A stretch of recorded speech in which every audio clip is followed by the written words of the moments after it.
Movies taught you snipers work alone. One man, one rifle, one perfect shot. Yeah, that's cute.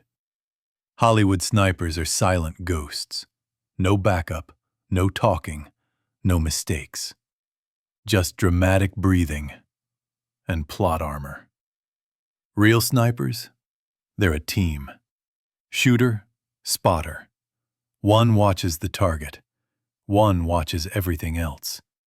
Wind, distance, time. Threats you never see. Alone means tunnel vision.